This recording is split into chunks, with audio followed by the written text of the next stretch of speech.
Hey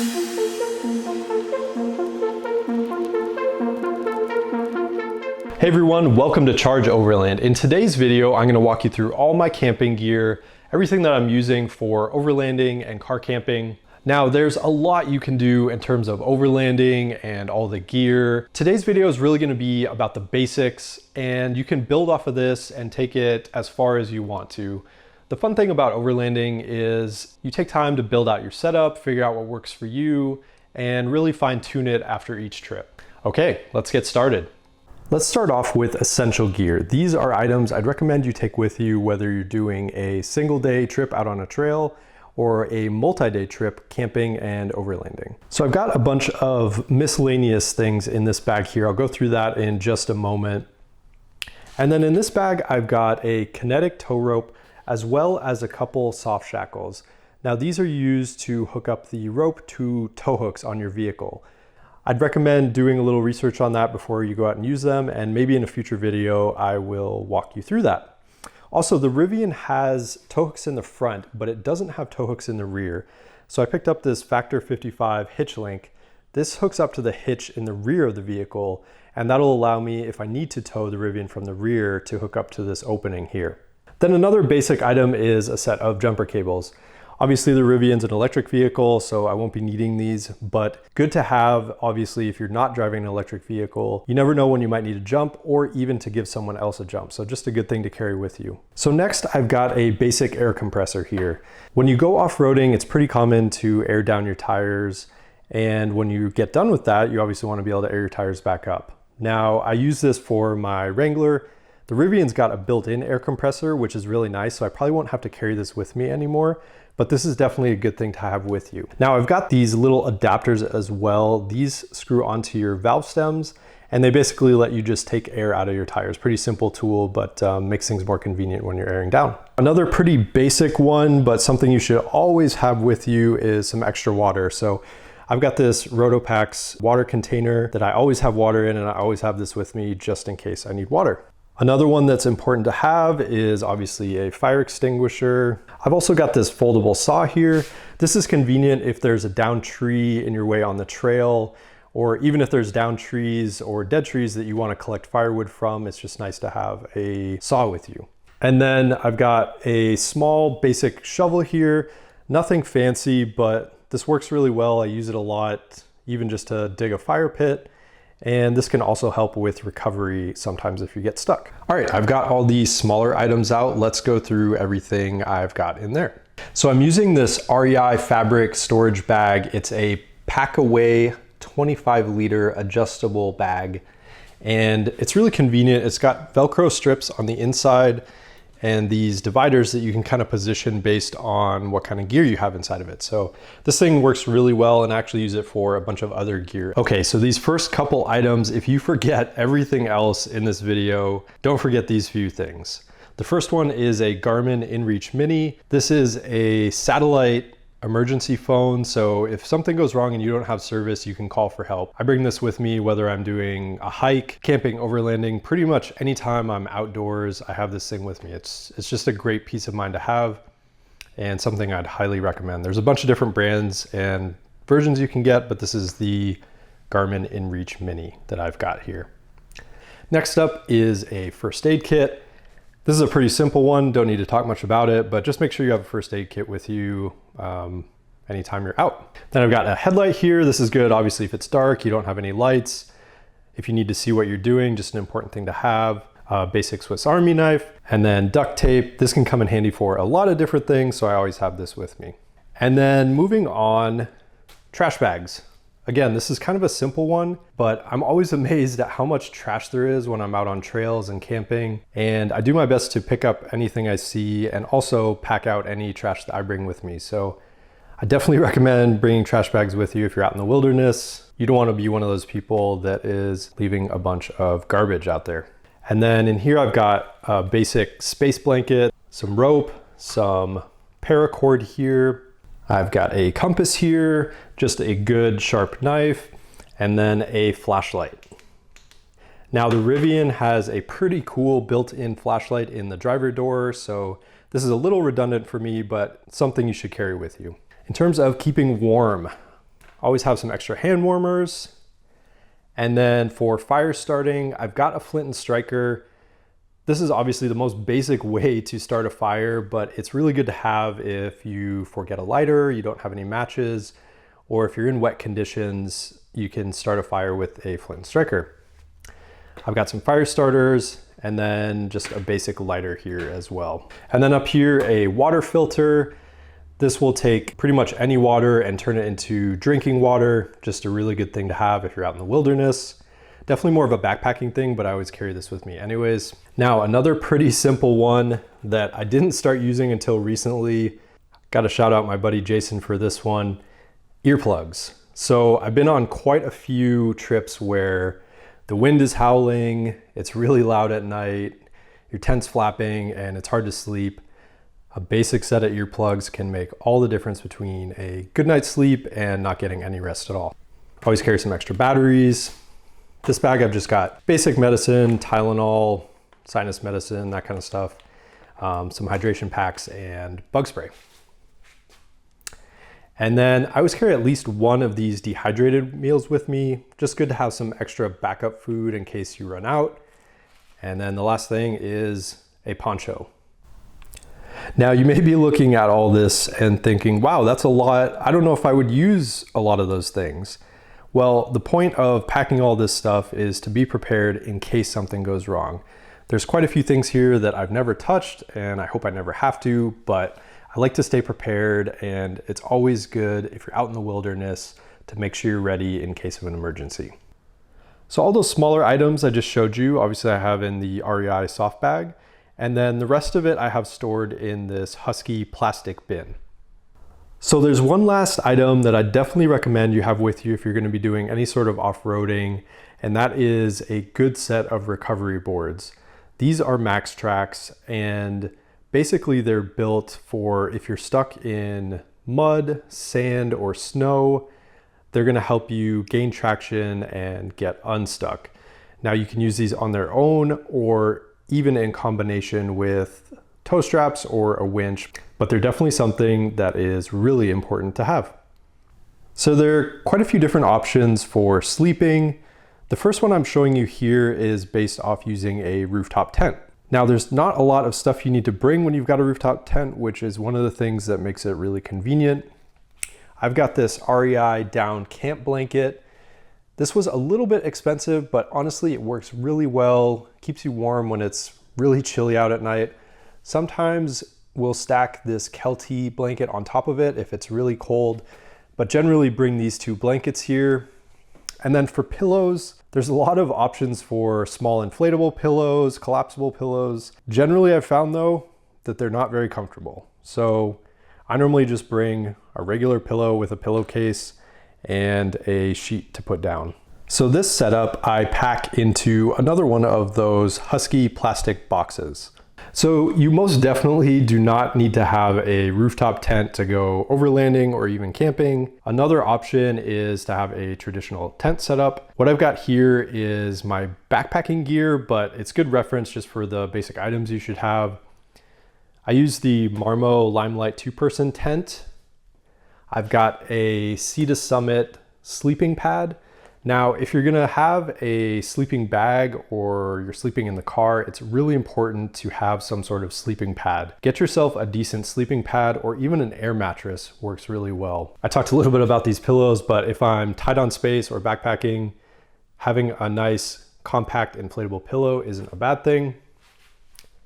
And then I use the North Face Cat's Meow, kind of a funny name, but this is a sleeping bag. Make sure you have a pretty decent sleeping bag, and also pay attention to the temperature range on it, and make sure wherever you're going that your sleeping bag is rated for the temperature range that you're going to be in. All right, so that's a pretty basic setup for tent camping.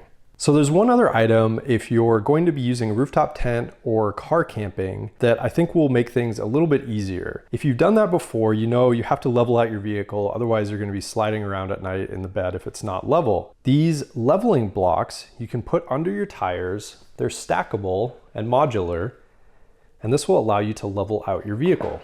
Normally I would just use rocks or even Max Tracks, but I think these will work really well, and this is something new I just added to my gear. Currently on my Rivian, I'm borrowing this Yakima rooftop tent. I've been really impressed with it so far. It's definitely more on the affordable side, which is nice, but it does take quite a bit of time to set up. The interior definitely has a lot of space and I like all the windows, but it's not great in the wind. So gonna test this tent out a little bit more and see how I like it. So my other vehicle, this Wrangler Rubicon, I actually spent most of the time with that vehicle car camping inside of it. So I had an air mattress that fit in the interior, but I'd have to unload all my gear to be able to put the air mattress in there, which wasn't the most convenient. I did try out a GFC for a little bit and loved how convenient that was to set up. It was really easy. The build quality is awesome, but it's a very expensive rooftop tent. All that being said, there are a lot of options for how you can sleep when you're overlanding. I will definitely keep you guys posted on which rooftop tent I decide on for the Rivian.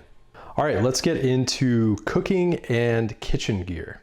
Now there are a ton of options for kitchen and cookware items. You can really take this stuff as far as you want to, but I'm just gonna cover my setup. It's fairly basic, but works really well and has just slowly been evolving over time. For utensils, got a couple spoons and a spatula. I've got this bag with other utensils in it. It's got a bunch of sporks as well as a can opener. This is a good one not to forget. And then in terms of cookware, pretty basic pot here. It's got a built-in strainer. And then this Lodge cast iron skillet, really you can do a lot with. So a lot of cooking at camp is done using this Lodge cast iron. Then this jet boil is kind of a convenience item, but it boils water incredibly fast, especially at altitude. So often use this for dehydrated meals or even just to make coffee in the morning. And then I've got propane, which is important to remember to bring with you as well if you're gonna be using a jet boil or a camp stove. The smaller one is for the jet boil, and then I've got one for the Coleman stove that I'll show you in just a minute here. Now, I'm not a huge coffee drinker, but my girlfriend definitely likes coffee. So we've got this French press and coffee grinder, as well as this Yeti mug that's really nice for keeping hot drinks hot. And then here, just a basic set of plastic reusable plates, bowls, and cups. And then for washing dishes, I've got this collapsible plastic container. You can get these on Amazon. A sponge, obviously, and this Wilderness Wash soap is great because it's biodegradable. So this is a collapsible water container. It's pretty convenient because it sits on a table and it's got this little spigot here so you can have flowing water pretty easily. It also compacts as you're using it, so if there's not any water in it, you can fold it pretty much flat. All right, so most of this kitchen gear gets stored in another one of those fabric REI collapsible bags. For a camp stove, I've got this Coleman Even Temp. It's a pretty basic camp stove, but the one nice thing about it, it's got a built-in lighter, so you don't need to use a match to get the flame started. It's also got a good amount of space. You can fit a couple big pots on here without a problem, and it's also got a center burner, which is really nice if you need some extra heat. For food storage, items that don't need to be really cold but need to stay somewhat cool, use this REI soft cooler bag. And then dry food storage normally goes in one of these smaller Husky boxes, obviously depending on how many days we're gonna be out, may use a bigger box, but these are convenient just to keep everything dry and in one place. All right, one other item that gets used a lot for cooking. This is a really basic grilling tripod that you just set up over the fire. For cold food storage, I'm using this Yeti hard cooler. This is the 65 size cooler. So it's got a good amount of space, definitely enough for a few days worth of cold food for 2 people. Now the Yetis are definitely more on the expensive side for sure in terms of coolers. I used to use a cheap Coleman cooler and it was fine for single day trips, but honestly, if you're gonna be out for a few days and not have access to ice, I'd recommend getting yourself a good cooler. It doesn't have to be a Yeti, but I definitely think the Yeti coolers are worth the money. Now, at some point, I may look into getting a plug-in fridge solution like a Dometic, but for the time being, this Yeti works really well. So there's one other item I'd recommend getting no matter what cooler you're using, and that is these ice packs that you can reuse. So you basically just put these in the freezer the night before you leave on a trip, and they really help keep things ice cold. I use these in combination with regular crushed ice, and it works really well. Okay, so this set of gear really depends on what type of camping you're going to be doing. If you're planning on being at established campsites where they have bathrooms, a lot of this stuff isn't really necessary. But if you're going to be doing dispersed camping or overlanding where you're not around a real bathroom, this stuff is nice to have. Now, you can definitely just bring a shovel and do your business in a lot of places, but it is nice to have a private space, especially if you're out with a group. So these items are how I set up a bathroom wherever I'm at. So this first thing here is a deployable privacy tent. I'll open that up and show it to you in just a minute, but it folds down really nicely into this small bag here. And then I've got this bucket with a toilet seat that attaches to it. Pretty simple, works really well. Got that at REI, as well as these bags that go inside of the bucket. This helps you pack out your waste, and in a lot of places that's really important and actually required. So this is a nice way just to have a little bit of a bathroom setup. And then obviously you're gonna wanna bring toilet paper, that's a must-have. And I don't have a camp shower, at least at the moment. Again, something that I'd like to get, but generally these wilderness wipes and larger bathing wipes work pretty well when you're out for a couple days and you don't have access to a shower. If you guys know of any really good camp showers that you use, drop a comment below. It's definitely on my list of things that I want to get in the near future. Now, in terms of packing up these items, obviously the tent is in its own bag, and then the rest of it I just throw in the bucket. So here's that privacy tent I'm using as a bathroom setup. So I put the bucket in here. It's got a good amount of space to stand up. There's windows and a skylight to kind of vent hot air, which is really nice. Now, if you do buy this tent, one thing I would recommend, upgrade the tent stakes. The ones that come with it are really cheap metal ones. They don't work very well. Go to REI, get some proper tent stakes, and this thing will stay secure in any conditions. So for camping tables, this one I've been showing you all the gear on is one of my tables that I use. It's a Alps mountaineering table. They make a few different sizes and colors that you can pick from, and they're really easy to set up and also really strong. I haven't had any issues with putting a heavy cooler or any other things on these tables. I've also got a smaller square one, and depending on the trip and how much gear I'm bringing, I'll either bring both of these tables or just one of them. So I got both these tables off of Amazon, and here are a few more of the details if you're looking to get some yourself. So in terms of a camp chair, I just have this REI Camp X camp chair. It's pretty basic. It's got cup holders on both sides, pretty comfortable. If you're looking for something a little bit smaller, I'd recommend a backpacking chair like this Flex Lite camp chair from REI. There's a couple other brands that make small backpacking chairs as well. So if you're tight on space, definitely look into these. They're not going to be nearly as comfortable, but they don't take up as much room. So here I've got a bunch of miscellaneous gear that doesn't necessarily fit into some of the other categories. The first item is a set of walkie-talkies. If you're out on a trail with multiple people, it's really nice to have a good way to communicate. So I just picked this set of 4 walkie-talkies up off of Amazon. You can definitely do CB radio, ham radio, but those require a lot more of a setup and you have to build that out in your vehicle. So I just carry a set of simple walkie-talkies. I've also got a set of binoculars for looking at wildlife or landscape. Now, some areas you're definitely gonna have issues with bugs and mosquitoes. I've got a basic mosquito head net that I normally bring with me, and then this Thermacell mosquito repellent that hooks up to a little propane cylinder that also is supposed to help with keeping mosquitoes away. This is just a 2-person hammock. Really nice thing to have to just relax at camp if you've got the space for it. So this next item is a pop-up fire pit. This is actually necessary in a lot of areas in California.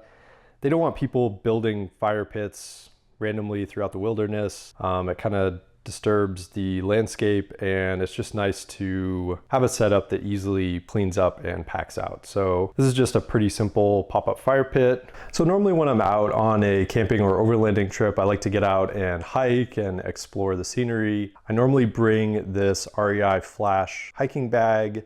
It's a nice simple bag, doesn't take up a lot of space, and it fits a good amount of stuff. And then I've got this Osprey water bladder. This is the 3-liter one, and it fits really nicely into this REI backpack. A few other technology related things that I like to bring with me. I've got this Jackery power bank. This is the Explore 300. And generally I just use this for charging my camera or drone or even a phone. It's just really convenient to have a little power bank with you when you're camping. And then paired with that, I've got the 100-watt solar panels from Jackery. So this is really a convenience thing, but it's something nice to have if you're going to be charging things while you're out camping. I've also got an iPad that I bring with me. Now this isn't really for entertainment, it's more for accessing Gaia and OnX Off-Road. I primarily use those two apps to navigate, set waypoints, find campsites, all of that when I'm out on trails. If you guys are interested in how I use these apps to plan my trips, set waypoints, find campsites, let me know in the comments below and I'll make a video on it. And then the final item on this table is a BioLite lantern. There's a lot of different options for lanterns. I really like this one because it's got different colors you can set it to, and it's also got this little hook on the bottom so you can hang it from a rope in your campsite. It works really well. So for personal items, really depends on the length of the trip, but I generally keep my toiletries in this Topo Designs bag. I've got a microfiber camp towel that works really well because it dries out fast. Good pair of all-purpose hiking shoes. And then I just got this big haul 40-liter bag from REI. So I'll be putting all my clothes and other items in this bag. Now, obviously, depending on the length of your trip, you're gonna need more or less gear, but this is just kind of the basics.